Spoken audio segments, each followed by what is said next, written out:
बिस्मिल्लाहिर्रहमानिर्रहीम। अस्सलाम वालेकुम। मैं हूं जैस्मिन और आप मुझे सुन रहे हैं न्यूज़ AQ ग्लोबल पर। आइए बुलेटिन का आगाज़ करते हैं। पाक फौज के शोबा ताल्लुकात आमा के director general major general Babar Iftikhar ने कहा है कि कालादम तंजीम तहरीक-ए-तालिबान पाकिस्तान के रुकन एहसनुल्लाह एहसान के पाकिस्तानी फ़ौज की तहवील से फ़रार होने की ज़िम्मेदार फ़ौजी अफसरान के ख़िलाफ़ कार्रवाई की जा चुकी है। पाकिस्तान में शिद्दत पसंदों की मदद अफगानिस्तान से की जा रही है, जहां इंडिया इन तंजीमों को न सिर्फ असलहा और पैसे दे रहा है बल्कि नई टेक्नोलॉजी से भी नवाज रहा है। गैर मुल्की सहाफ़ियों के साथ बातचीत के दौरान मेजर जनरल बाबर इफ्तिखार ने बताया कि एहसनुल्लाह एहसान का फरार होना एक संगीन मामला ताहम इसे दोबारा पकड़ने के लिए कोशिश जारी है, लेकिन फिलहाल मालूम नहीं वो कहाँ छुपा हुआ है। फौजी तर्जुमान मेजर जनरल बाबर इफ्तिखार ने सहाफ़ियों की जानिब से जबरी तौर पर लापता अफराद के बारे में पूछे गए एक सवाल के जवाब में कहा है कि मिसिंग पर्सन्स के मामले पर बनने वाले कमीशन ने बहुत पेशरफ्त की है।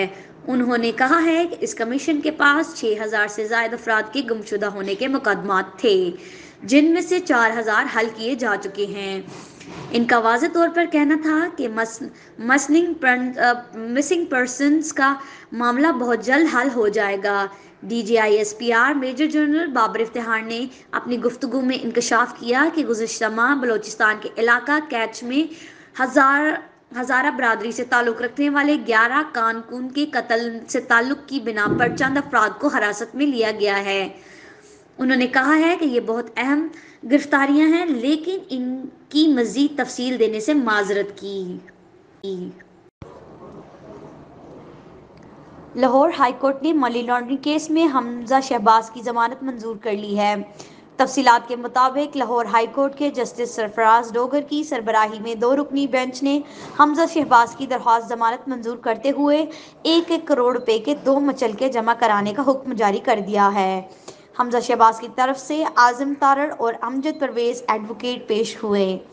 नैब ने जमानत की मुखालफत करते हुए दलाइल दिए कि हमजा शहबाज के और इनकी फैमिली के खिलाफ रेफरेंस एहतसाब अदालत में ज़ेर समाअत है और इनके खिलाफ जल्द ही फैसला हो जाएगा।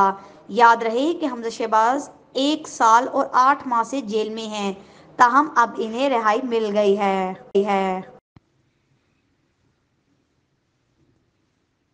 आपसे मिलेंगे अगले बुलेटिन में कुछ नई खबरों के साथ। शुक्रिया। News AQ global.